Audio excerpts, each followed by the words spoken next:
Assalamualaikum warahmatullahi taala wabarakatuh. Perkenalkan, nama saya Sanatudiana dengan NIM 25311122018.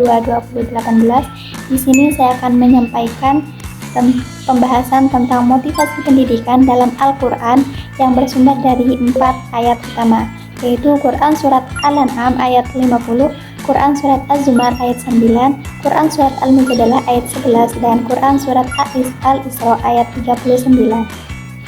Pembahasan pertama adalah Quran Surat Al-An'am ayat 50 yang berbunyi Bismillahirrahmanirrahim.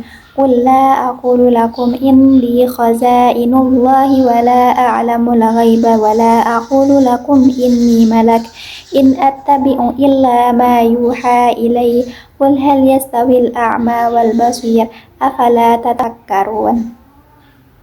Pada ayat ini menjelaskan bahwa Nabi Muhammad itu tidak mengetahui hal yang gaib, tidak memiliki kekuasaan ilahi, dan hanya mengikuti wahyu dari Allah Subhanahu wa Ta'ala. Ini turun sebagai respon terhadap tuntutan orang-orang kafir Quraisy yang meminta Nabi Muhammad SAW untuk menunjukkan keajaiban-keajaiban atau mengklaim memiliki kekuatan gaib di luar wahyu Allah. Allah memerintahkan Nabi Muhammad untuk menegaskan bahwa dirinya hanyalah seorang manusia yang mengikuti wahyu, bukan pemilik pembendaharaan Allah, dan bukan pula yang mengetahui hal-hal gaib. At-Tabari dalam Jami' al-Bayan menafsirkan ayat ini bahwa Nabi Muhammad SAW diperintahkan untuk bersikap jujur di hadapan orang-orang kafir, bahwa beliau hanyalah manusia biasa yang mendapatkan wahyu dari Allah. Beliau tidak memiliki otoritas atau hal-hal gaib, tidak memiliki gudang kekayaan langit, dan tidak pula mendakwahkan dirinya sebagai malaikat. Ibnu Katsir juga menegaskan bahwa pernyataan "aku hanya mengikuti apa yang diwahyukan kepadaku", hal ini menunjukkan bahwa Nabi tidak pernah menyimpang dari wahyu Allah sejengkel pun. Kemudian Ibnu Katsir mengaitkan penutup ayat ini pertanyaan retoris tentang orang buta dan orang yang melihat sebagai isyarat bahwa orang yang mengikuti wahyu Allah adalah seperti orang yang dapat melihat, sementara orang yang menolaknya adalah seperti orang yang buta. Al-Qurtubi dalam Al-Jami'il Ahkam Al-Quran menambahkan bahwa ayat ini mengandung dalil tentang 3 perkara yang tidak diketahui kecuali Allah, yaitu perbendaharaannya, ilmu gaibnya, hakikat zatnya. Seorang pendidik menurut Al-Qurtubi haruslah memiliki sifat amanah ilmiah dengan tidak mengklaim mengetahui sesuatu yang di luar kapasitasnya. Sedangkan menurut Al-Marawi menekankan aspek epistemologi ayat ini, bahwa ilmu yang bermanfaat adalah ilmu yang berlandaskan wahyu, sedangkan ilmu yang terputus dari wahyu cenderung mengarah kepada kesombongan dan kesesatan. Dari ayat ini kita belajar bahwa dalam pendidikan Islam, sumber ilmu tertinggi adalah Allah. Ilmu bukan sekedar hasil pemikiran manusia, tetapi juga amanah dari Allah. Dalam praktiknya, guru itu tidak hanya mengajarkan ilmu pengetahuan saja, tapi juga menanamkan nilai bahwa setiap ilmu harus digunakan secara benar dan bertanggung jawab. Selanjutnya, Quran Surat Az-Zumar ayat 9 yang berbunyi Bismillahirrahmanirrahim. Amman huwa qanitun ana al-laili sajidan wa qa'iman yahdharul akhirata wa yarju rahmata rabbih. Qul hal yastawil ladzina ya'maluna wal ladzina la ya'lamun. Ayat ini menegaskan bahwa tidak sama antara orang yang berilmu dan orang yang tidak berilmu. Quran Surat Az-Zumar ayat 9 ini diriwayatkan oleh Ibnu Abi Hatim dan dari Ibnu Umar radhiyallahu anhu bahwa ayat ini turun berkenaan dengan Utsman bin Affan yang sering beribadah di malam hari. Ada pula riwayat dari Ibnu Sa'ad dari Al-Kalbi yang bersumber dari Abu Soleh yang merujuk pada Ibnu Abbas bahwa orang-orang yang dimaksud dalam ayat ini adalah Amr bin Yasir. Kedua riwayat ini menunjukkan bahwa ayat ini turun untuk memuliakan orang-orang yang giat beribadah malam dan berilmu, serta mempertanyakan kesetaraan antara mereka dengan orang-orang yang tidak demikian. At-Tabari menafsirkan bahwa ayat ini merupakan pertanyaan retoris yang jawabannya sudah jelas. Tidak sama antara orang yang tahu dan orang yang tidak tahu, sebagaimana tidak sama antara orang yang beribadah malam dan orang yang lalai. Penyebutan ibadah malam di awal ayat sebelum pertanyaan tentang ilmu menunjukkan hubungan erat antara ketekunan ibadah dan kedalaman ilmu pengetahuan. Ibnu Katsir menjelaskan bahwa orang yang mengetahui dalam ayat ini bukan sekadar orang yang memiliki data dan informasi, tetapi orang yang ilmunya membentuk kesadaran batin yang mendalam, mampu membedakan antara jalan yang benar dan yang menyimpang, serta mendorongnya untuk senantiasa beribadah dan bertakarrub kepada Allah. Ini merupakan konsep ilmu yang integral antara dimensi kognitif dan spiritual. Al-Qurtubi menyatakan bahwa ulul albab dalam ayat ini adalah orang-orang yang menggunakan akalnya secara sempurna untuk merenungi tanda-tanda kebesaran Allah di alam semesta dan dalam diri mereka sendiri. Mereka bukan hanya pandai secara intelektual, tapi juga memiliki kepekaan spiritual yang tinggi. Al-Marawi mengartikan ya'lamun sebagai orang-orang yang mengenal Allah, mengetahui sifat-sifatnya, memahami hak-haknya, dan konsisten dalam melaksanakan kewajiban-kewajibannya. Ilmu seperti inilah yang membedakan seseorang secara hakiki dari yang lain.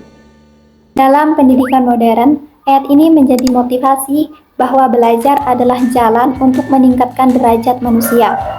Seperti contoh di sekolah, siswa didorong untuk aktif membaca, berdiskusi, meneliti, dan juga membiasakan refleksi diri serta ibadah agar ilmu tidak hanya berhenti di otak saja, tetapi juga masuk ke hati. Kemudian Quran Surat Al-Mujadalah ayat 11, Bismillahirrahmanirrahim. Ya ayyuhalladzina amanu idza qila lakum tafassahu fil majalisi fafsahu yarfa'illahu alladzina amanu minkum walladzina utul ilma darajat. Ayat ini mengajarkan adab dalam majelis ilmu dan bahwa Allah akan mengangkat derajat orang beriman dan berilmu.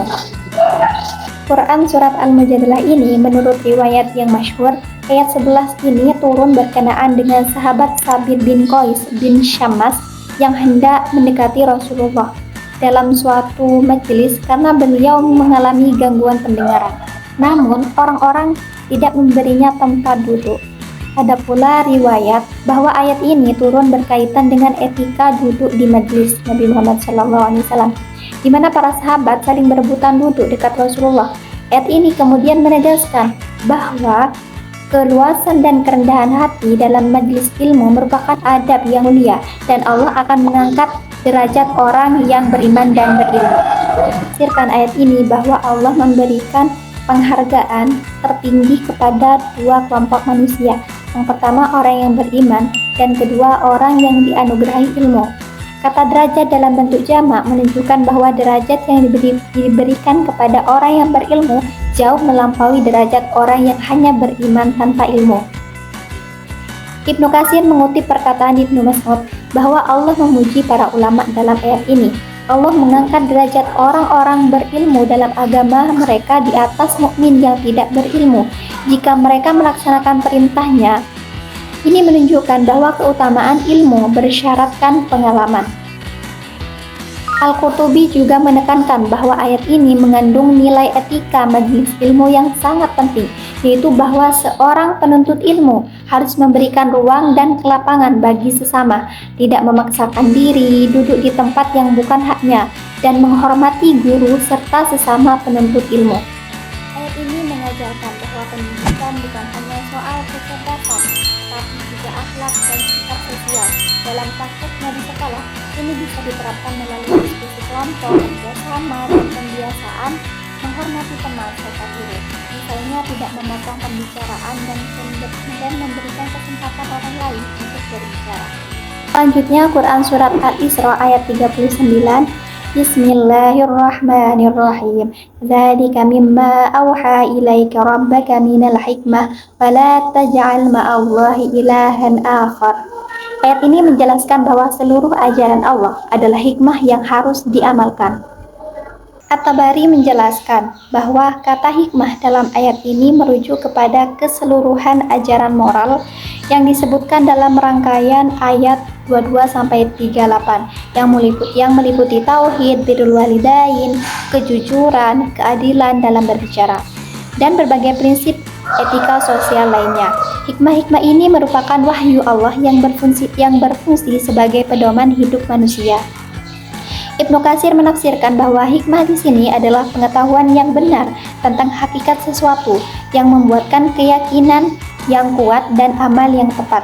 Beliau menegaskan bahwa semua perintah baik dan larangan dari yang buruk yang disebutkan dalam surat Al-Isra ini merupakan manifestasi hikmah ilahi.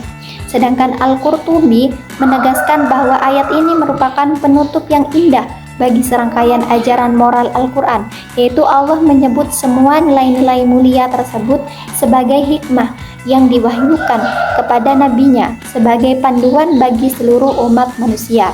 Ini menunjukkan bahwa tujuan akhir pendidikan dalam Islam adalah melahirkan manusia yang berhikmah, yaitu bijaksana dalam pengetahuan dan mulia dalam akhlak.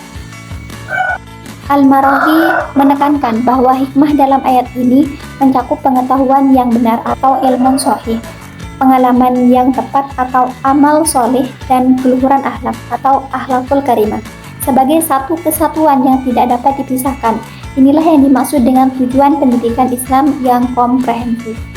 Dalam praktek pendidikan, ini berarti sekolah tidak hanya menilai akademik saja, tetapi juga karakter siswa seperti kejujuran, tanggung jawab, dan kedisiplinan. Jika dilihat secara keseluruhan, keempat ayat ini membentuk konsep pendidikan Islam yang utuh. Quran Surat Al-An'am memberikan dasar bahwa ilmu bersumber dari Allah. Quran Surat Az-Zumar memberikan motivasi bahwa orang berilmu lebih tinggi derajatnya. Quran Surat Al-Mujadalah menekankan bahwa adab dalam belajar. Quran Surat Al-Isra menegaskan tujuan akhir pendidikan, yaitu hikmah dan akhlak mulia. Jika dikaitkan dengan teori pendidikan modern, keempat ayat ini sangat selaras dengan taksonomi Bloom. Quran Surat Az-Zumar menguatkan aspek kognitif, Quran Surat Al-Mujadalah menguatkan aspek afektif, dan Quran Surat Al-Isra menguatkan aspek psikomotorik melalui pengalaman nyata. Dalam teori Vygotsky, pembelajaran terjadi melalui interaksi sosial, dan ini sejalan dengan Quran Surat Al-Mujadalah yang menekankan majelis ilmu. Dalam teori humanisme Maslow dan Rogers, manusia ingin mengaktualisasikan diri, dan ini sejalan dengan konsep ulul albab dalam Quran Surat Az-Zumar. Sedangkan dalam konstruktivisme Piaget, siswa membangun pengetahuan melalui pengalaman, dan ini sesuai dengan Quran Surat Al-An'am yang menekankan tafakkur. Dalam konteks pendidikan Indonesia, nilai-nilai ini sangat relevan dengan kurikulum merdeka dan profil pelajar Pancasila. Nilai beriman dan bertakwa selaras dengan Quran Surat Al-An'am dan Al-Isra, nilai bernalar kritis selaras dengan Quran Surat Az-Zumar, nilai gotong royong selaras dengan Quran Surat Al-Mujadalah. Contoh penerapannya di sekolah bisa kita lihat dari pembelajaran berbasis proyek, diskusi kelompok, dan kegiatan ibadah bersama, serta pembentukan karakter melalui kebiasaan sehari-hari seperti disiplin, jujur, dan saling menghargai.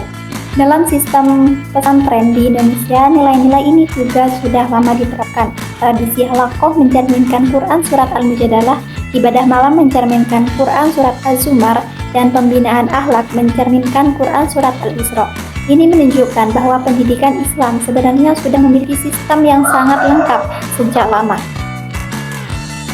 Refleksinya, sebagai seorang pelajar, kita tidak hanya dituntut untuk cerdas secara akademik, tetapi juga harus memiliki adab, kesadaran spiritual, dan tanggung jawab moral.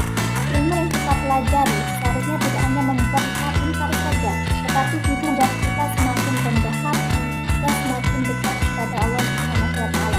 Karena pada akhirnya tujuan pendidikan bukan hanya sukses di dunia, tetapi juga keselamatan di akhirat. Cukup sekian dari saya, semoga yang saya sampaikan bisa bermanfaat. Wassalamualaikum warahmatullahi wabarakatuh.